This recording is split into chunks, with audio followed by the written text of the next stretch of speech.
Most people think work is just something you have to survive. Clock in, grind it out, clock out, repeat over and over and over. But what if your work could actually light you up instead of wearing you down? Today we're talking about how work doesn't have to be something that we just endure for the sake of it. It can be something we love. This was a topic that was kind of brought up in the book I'm currently reading, which is Good Work, which is one by Paul Millard. He also wrote The Pathless Path. And I'll be doing a full review of that book here in a couple of episodes, so stay tuned for that. And we'll also be using ideas from Ken Coleman's Paycheck to Purpose, which was an episode I did a while back on the channel, but to help you walk through in order to find that work that actually gives you that purpose, gives you that drive and meaning. If you enjoy this type of episode, then make sure to subscribe so you never miss a future one, and leave a comment down below. I will do my very best to respond to every comment I get, and you can test me on that. So this idea of kind of clocking in, grinding it out, and then clocking out and repeating over and over and over again until retirement. And I know I talk about this quite a bit, but it's something that really led me to start making the show and trying to find my own way along in this kind of career path journey that I'm on. So after graduating from college, I thought I would finally have that dream job. You know, the one you go to school for, land after graduation and stay in for years and years. You're happy, everything's taken care of, you have a great paycheck, and you're able to do everything you ever wanted. And don't get me wrong, I enjoyed my work and I was actually pretty good at it, but something was missing. It didn't make me want to get better. It didn't really give me the motivation to really put forth my best. Instead, I found myself just counting the hours, filling that 40-hour quota every single week, and wishing the weekends were just a little bit longer. And that's when I realized I didn't just want a job. I actually wanted some kind of a purpose. And here's the thing, I know I'm not alone in feeling that way. So many of us grow up thinking that work is just this necessary evil, something we have to do in order to earn a paycheck so that we can do what we actually want to do outside of work. But work, real, meaningful work, can actually be one of the most powerful ways we contribute to the world. It's not just this financial transaction, it's part of who we are. I mean, think about it. We spend over a third of our lives working, and that's way too much time to just kind of grit your teeth and bear through it. Work is where we actually grow, where we serve, where we actually create. It shapes our identity, our routines, and our communities. So when we treat work like something we have to endure, like something we have to get through until Friday, we miss out on the chance to come alive in what we do every single day. And if that hits you like it hit me, stick around, because we're going to be breaking down how you can actually stop enduring work and actually start enjoying it. The first thing I want to talk about is the problem of how we view work.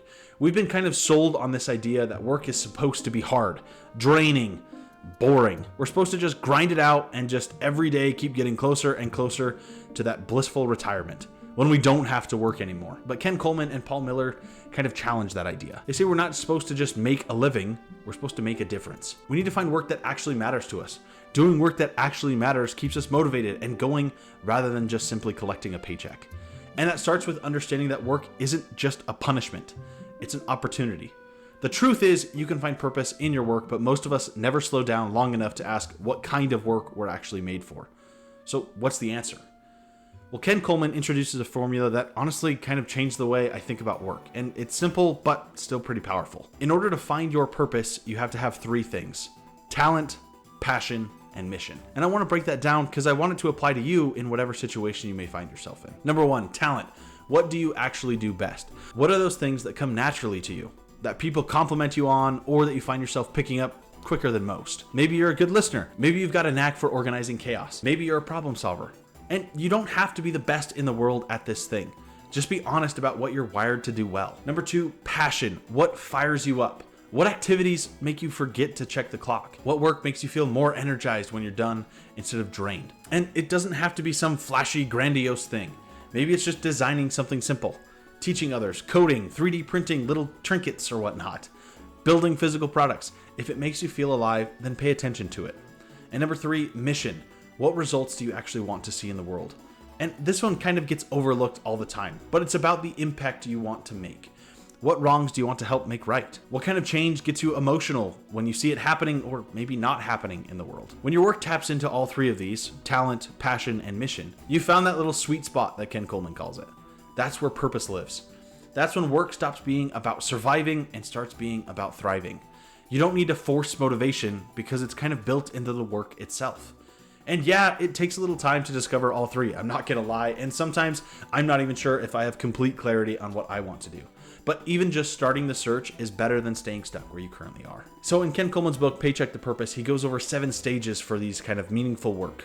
And number 1 is get clear. Understand who you are, what you want to do, and try to have that clarity on what you're actually striving for. Reflect on previous experiences that you've had and left a positive influence on your life, whether that be something you had or maybe a teacher or a career or someone in your life has helped mentor you and guide you in some way that led you down that path.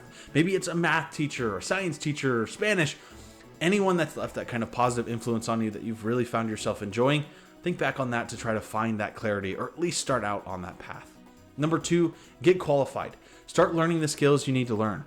And there are tons of free options out there to learn from and several paid ones too. You could take an online class or just search different YouTube videos because everybody's trying to teach everybody on YouTube. But one of the important parts of this is as soon as you kind of start to get that, make sure you're actually applying it. I know in my life, I am much more likely to just watch several YouTube videos and think that I have a pretty good handle on it. But then when it comes to actually putting it into practice, it doesn't work out as well as I would like. For example, in my life, I kind of want to dive more into the digital marketing sphere. And there are tons of YouTube videos that go over SEO and digital marketing and all sorts of the little jargon that's out there, which help get me going. But if I don't apply what I'm learning, then I get kind of stuck. So one of the ideas I had this last week is I want to do a weekly blog and newsletter. And if you want to join that, make sure to check out the description below, and hopefully it'll help me be a little bit more accountable and allow me to exercise some of my digital marketing knowledge that I'm trying to gain.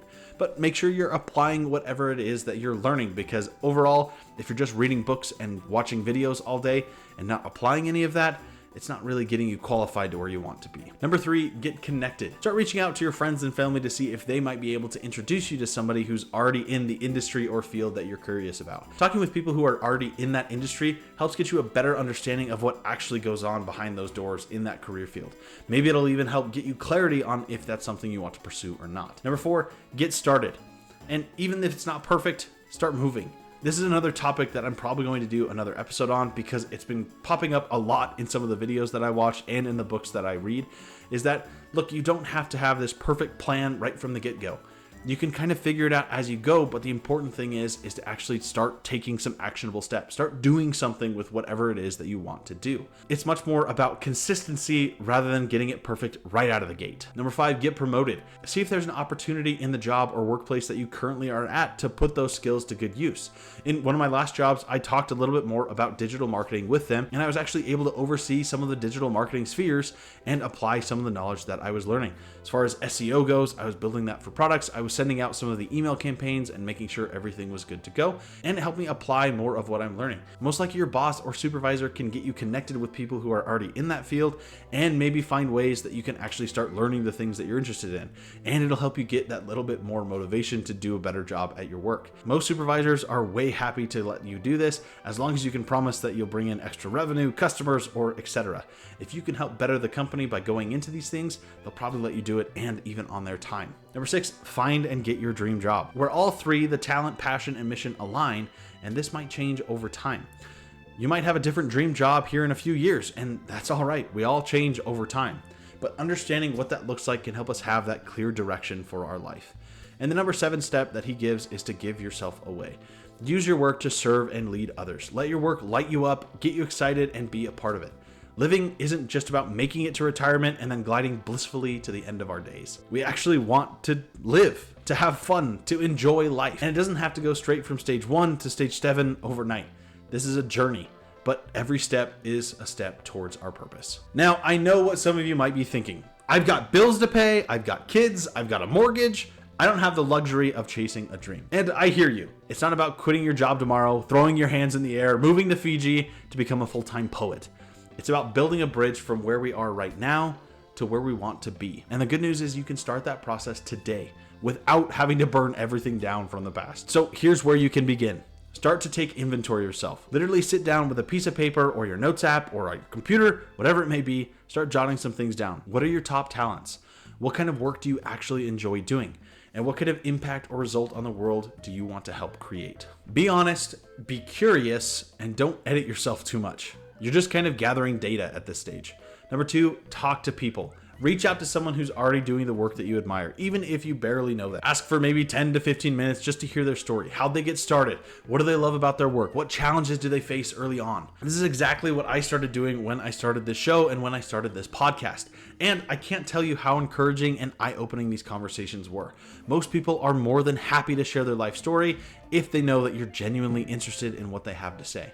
Step 3, start to make a plan. And you don't need a 10-year strategy.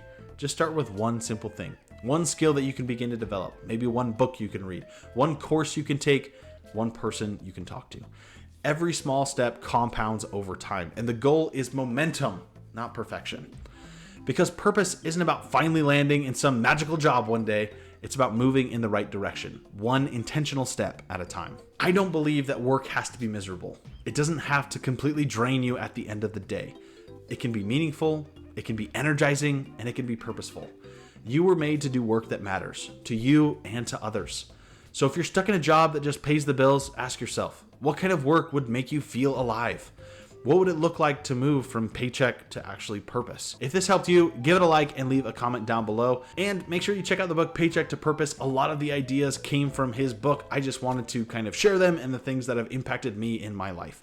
And ultimately, what is one small step you can make today to make your work a little bit more meaningful for the rest of this week? And if you want more videos like this, make sure to subscribe. Keep moving forward on your career path. And until next time, I will catch you guys later. See ya.